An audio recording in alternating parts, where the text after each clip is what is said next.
Қай, играны 1 миллионнан ойнасақ, қалай қарайсызлар? Ава. Ойнасақ ойнайық, жақсы болар еді. Хайдым жақсы болатын еді, иә. 1 миллионнан ақша болмай қалды ау, я жыпа? Қайдем. 1 миллионнан болса мен ойнамай-ақ қояйыншы. Хау, кіші, қоя қош. Сіздер ақша жоқ демей-ақ қойыңшы енді, кіші. Қайдем. Ай, шеше, қайнағада ақша жоқ болса, банкте ақша жоқ шығар, иә? Солай ма? Ол сіздерге жәрдем бергенінде өзіне жинап қойған пұлларынан сарплаған еді. Машина аламан деп жинаған пұлларын келін сенің операцияңа жіберді.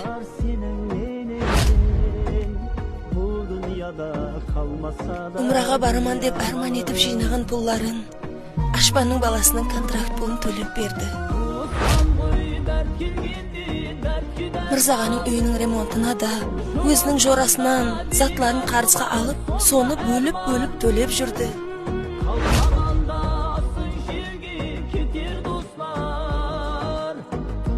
Ерке қыздың қиналған уақытларында ажаған қосымша жұмыс істеп, қанша уақыт үйге кеш келіп жүрді.